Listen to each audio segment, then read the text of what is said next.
Hello students, आज की video में हम समझेंगे एनसीईआरटी गणित कक्षा 10 में हमारा एक चैप्टर है 8वां त्रिकोणमिति का परिचय। उसकी प्रश्नावली 8.1 है। देखिए, इससे पिछली वीडियो में मैंने आपको प्रश्न नंबर 7, 8 और 9 कराए थे। आज की वीडियो में उससे आगे वाले प्रश्नों की बात करेंगे। तो देखिए, आपको वीडियो पसंद आए तो लाइक करें, चैनल को सब्सक्राइब करें। तो चलिएगा शुरू करते हैं। देखिए, आज का हमारा क्वेश्चन नंबर इसमें अब 10 है।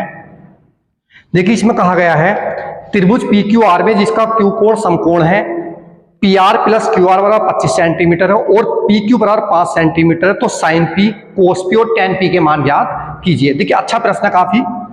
और ये आपका 4 नंबर का प्रश्न पूछा जाता। इसमें दिया गया हमारे पास कोई समकोण त्रिभुज है। देखिए क्या दिया गया, समकोण त्रिभुज लिखेंगे PQ, इसमें समकोण है यानी कि कितने डिग्री का कोण है हमारा, 90 डिग्री का PQR, ये हमारे पास दिया गया। अब देखिए, इसमें आगे कहा गया PR प्लस QR बराबर कितना 25 सेंटीमीटर। इसे हम समीकरण 1 डाल लेंगे। इसके बाद में ये दिया गया हमारे पास में PQ बराबर कितना 5 सेंटीमीटर, कितना दिया गया हमारे पास, ये 5 सेंटीमीटर, ये हमारे पास 25 सेंटीमीटर। तो हम मान बताएं साइन P, कोस P और tan P के। देखिए, जब तक हमारे पास ये तीनों मान नहीं पता लगेंगे, लंब, आधार और कर्ण, इतना हम मान नहीं बता सकते, ना तो साइन P का, ना कोस P का और ना ही tan P का। तो देखिए, PQ हमारे पास कहाँ है, PQ लिखा हुआ P और Q, ये कितना दिया 5 सेंटीमीटर। हमें लंब निकालना और इसका आधार निकालना। किस तरह से निकालें, देखिए पाइथागोरस प्रमेय लगाएंगे, यानी कि पाइथागोरस प्रमेय क्या होती है, कर्ण का वर्ग। लिखेंगे हम PR का वर्ग बराबर PQ का वर्ग, या उससे पहले ले सकते हैं QR का वर्ग, QR का वर्ग प्लस PQ का वर्ग, PQ का वर्ग। देखिए, ये हमारे पास ऐसी का ऐसी PR का वर्ग। अब देखिए, QR का मान भी हमें नहीं पता, ठीक है, इसे हम इधर से इधर लाएंगे, यानी कि माइनस के हो जाए कितना QR का वर्ग बराबर कितना हमारे पास PQ का वर्ग हमारे पास दिया हुआ। देखिए, PQ का मान कितना है इसमें हमारे पास 5 का वर्ग, PQ का मान है कितना 5 का वर्ग। इसके बाद में देखिए हम क्या करेंगे, इसमें इसका मान एक बार जोड़ लेंगे सर, एक बार हम घटा लेंगे, यानी कि A की घात 2 माइनस B की घात 2 लिखेंगे। इसे कितना PR माइनस कितना QR और कितना PR प्लस QR। एक बार हमने इसे घटा दिया और एक बार जोड़ दिया, क्योंकि हमारा एक फॉर्मूला होता है A की घात 2 माइनस B की घात 2 का, एक बार घटा देते और एक बार जोड़ देते, यानी कि A प्लस B और A माइनस B कर देते, या A माइनस B और A प्लस B। देखिए, कोई सा मान कहीं भी लिख सकते हैं, प्लस माइनस का आगे पीछे करके, और बराबर कितना 5 पंजे 25। अब देखिए, अगर हम समीकरण 1 से बात करते हैं, PR प्लस के QR बराबर 25 दिया हुआ, PR प्लस के QR, इसका मान हमें पता, लिखेंगे PR माइनस कितना QR गुणा कितना इसका मान है हमारे पास 25 और बराबर कितना 25। यहां लिख लेंगे हम समीकरण 1 से। इसका मतलब क्या, हमने समीकरण 1 से मान रखा है, तो 25 से 25 कैंसिल, गुणा में लिखा हुआ, ये बचा PR माइनस के कितना QR बराबर कितना आ गया हमारे पास 1। समीकरण हो गई 2। अब देखिए, समीकरण 1 और 2 को हम हल करेंगे, क्योंकि हमें इसका QR का और काय का PR का मान ज्ञात करना। लिखेंगे समीकरण 1 में क्या कर लो, समीकरण 2 जोड़ दो, तो लिखेंगे, देखिए यहाँ को हम इसमें समीकरण 1 है हमारे पास PR प्लस QR बराबर कितना 25, दूसरी हमारे पास कितना PR माइनस कितना QR बराबर कितना 1। इन्हें जब जोड़ेंगे तो हमारे पास देखिए, ये माइनस का, ये प्लस का सॉरी, और ये वाला माइनस का, इससे कैंसिल। PR में PR जोड़े कितना 2PR बराबर कितना 25 और 1 26। 2 से हम इसे कैंसिल कर देंगे, 2 1 2 2 3 6, यानी कि PR बराबर आपका कितना आ गया 13। PR का मान कितना है हमारे पास, ये 13। अब देखिए, ये जो मान है PR का, समीकरण काय में रख लेंगे, समीकरण 1 में रखने पर, समीकरण 1 में रख लो काय का मान, PR का 13, PR का मान रखेंगे 13 प्लस QR का हमें निकालना है, QR बराबर कितना 25। इसे इधर से इधर लिया करके हम घटा देंगे इसे, तो ये बचेगा QR बराबर कितना 25 माइनस के कितना 13। तो देखिए, ये आ गया हमारे पास QR बराबर कितना बचा 12। तो ये मान कितना निकल करके 12। अब हम मान का होता है साइन P, कोस P और tan P का। देखिए, सबसे पहले होता है साइन P बराबर क्या होता है, लाल बटे कक्का से लंब बटे कर्ण होता, डबल KA, यानी कि लंब बटे कर्ण। लंब कितना देगी इसमें हमारे पास 12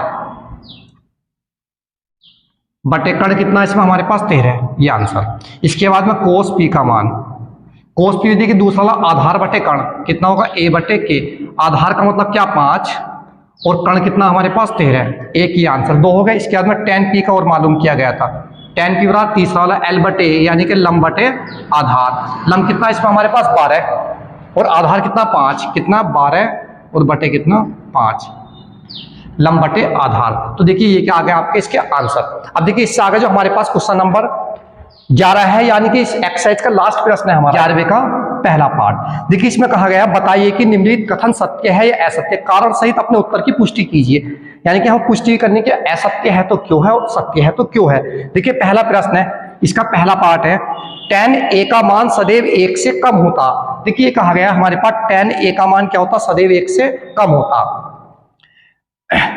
क्या दिखाया गया, tan a का जो मान है क्या होता हमारे पास सदैव 1 से कम होता। किससे कम होगा हमारे पास 1 से। अब देखिए ये बात इनकी क्या है, असत्य है। कैसे, ये हम पुष्टि करनी। आपने देखा होगा हमारे पास यहाँ हमने कितना ले लिया 3, यहाँ 4 ले लिया, ठीक है नहीं। जब हम tan का मान निकालेंगे, tan हमारे पास क्या होगा, देखिए लंब बटे ये होता tan a बराबर, यहाँ मान लिया a b c, tan a बराबर कितना हो गया लंब बटे आधार, लंब कितना 3 और बटे आधार कितना हमारे पास 4। जब हम इसे हल करेंगे यानी कि 4 से जब हम 3 को भाग करेंगे तो देखिए पॉइंट लाकर 0, 4 से 4 7 28, कितना बचा 2, 0 4 से 4 5 20, यानी कि ये मान हमारे पास कितना है निकल गया 0.75, क्या है 1 से कम आया हमारे पास। जबकि प्रश्न में ये कहा गया कि सदैव 1 से कम होता है।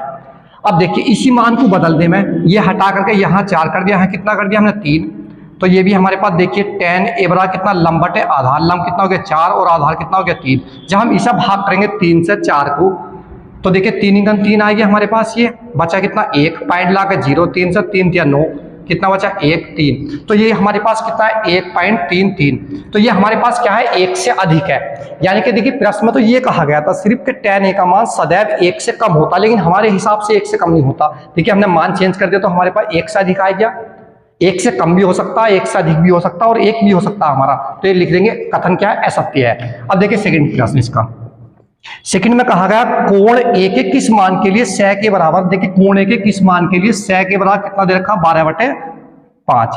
अब देखिए हमारे पास हमेशा जो हमारे पास कड़वाल, सबसे पहले हम देखते ये है sec हमारे पास क्या होता। देखिए sec जो उल्टा होता, इससे देख लेंगे हम, sec हमारे पास काय का उल्टा होता, कोस का उल्टा होता, यानी कि k/a। ये बना हमारे पास k/a। अब देखिए हमेशा हमारे पास समकोण त्रिभुज जब भी दिया हुआ होगा उसमें जो हमारे पास कर्ण होगा सबसे बड़ी भुजा होती है, ठीक है नहीं। तो देखिए हमारे पास सबसे बड़ी भुजा इसमें क्या बनी, कर्ण हमारे पास 12 है और आधार कितना 5, तो यानी कि ये कथन हमारे पास क्या है, सत्य है। क्योंकि हमेशा क्या होगा, कर्ण आधार से या लंब से बड़ा होता है हमारे पास, तो ये कथन क्या हमारे पास सत्य है। और ये क्या था हमारे पास पहला वाला क्या था, असत्य है, ठीक है। अब तीसरा देखिए, तीसरे में कहा गया है इसमें कोस ए, मतलब लिखा हुआ कोस ए कोण ए के लिए कोसेंट के लिए प्रयुक्त एक संक्षिप्त रूप है, ये भी गलत है हमारे पास। देखिए कोस ए हमारे पास किसका संक्षिप्त रूप होता, कोसाइन का होता, काय का रूप होता कोसाइन का, जबकि इन्हें कोसेंट का कहा गया। अब जो हमारे पास ये दिया हुआ ये कोसेंट जो दिया हुआ, ये हमारे पास इसका संक्षिप्त रूप क्या होता, कोसेक का होता। ये हमारे पास काय का होता, कोसेक का। तो ये भी कथन हमारे पास क्या है, असत्य है। इन्होंने ये कहा जो कोस ए हमारे पास काय का संक्षिप्त रूप है कोसेंट का, जबकि ये इसका नहीं है, ये हमारे पास काय का होता, कोसाइन का रूप होता, जो शॉर्ट रूप होता है इसका संक्षिप्त रूप, ठीक है नहीं। तो ये भी हमारे पास क्या असत्य है। अब देखिए इससे आगे फोर्थ पार्ट है, इसमें कहा गया है, ये लिखा हुआ देखिए कोट ए, कोट और ए का गुणनफल होता, मतलब ये कहा गया कोट ए जो हमारे पास यानी कि कोट और गुणा ए का गुणनफल होता, ये कहा गया प्रश्न में। ये भी हमारा गलत है। कैसे, देखिए हमारे पास जो हमेशा होता है कोण का काम करता, ना कि गुणा में होता हमारे पास ये, जबकि इन्होंने कहा कि गुणा में है, तो क्या है, ये भी हमारे पास कथन क्या है, असत्य है। इसका फोर्थ पार्ट भी पता लग गया। देखिए कहा गया था कोट ए जो है हमारे पास, इसमें अगर हम लिखेंगे तो कोट ए गुणा ए लिख देंगे, जबकि ऐसा नहीं है। ये ए जो होता हमारे पास कोण होता, ये एक साथ आता, कोट ए बनेगा हमारा ये, ना कि कोट गुणा ए, ये नहीं बनेगा। तो ये कथन क्या है, असत्य। अब देखिए पांचवा हमारे पास लास्ट, किसी भी कोण थीटा के लिए साइन थीटा बराबर 4/5। देखिए क्या दिया गया, साइन थीटा बराबर 4/5। अब देखिए उसी से चेक कर लेंगे हम इसे भी, क्या होता है लंब बटे कर्ण, कितना लंब बटे कर्ण। देखिए मैंने आपसे बताई थी अभी इससे पहले वाले प्रश्न में, सेकंड वाले में, कि हमारे पास क्या होता, कर्ण हमेशा काय से बड़ा होता, लंब से और आधार से बड़ा होता। और यही हमारे पास इसमें कंडीशन दिखाई दे रही है। देखिए लंब हमारे पास 4 हो गया, कर्ण कितना हो गया 5, तो ये भी हमारे पास क्या है कथन, बताइए ये जो हमारे पास कथन है पांचवा कैसा है हमारा, ये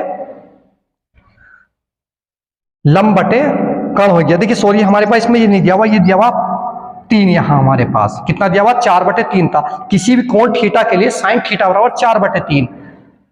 तो देखिए हमारे पास लंब कितना बना इसमें 4 और कण कितना बना हमारे पास 3, जबकि कण हमारे पास क्या है लंब से छोटा है। लेकिन ऐसा कभी नहीं होता समकोण त्रिभुज, कण जो होती सबसे बड़ी भुजा होती। तो ये कथन भी हमारे पास क्या हो गया असत्य। तो हमारा सिर्फ इन 5 प्रश्न में कौन सा कथन सत्य था, सेकंड वाला हमारे पास सत्य था, क्योंकि इसमें कण हमारे पास 12 था, आधार कितना था 5 था।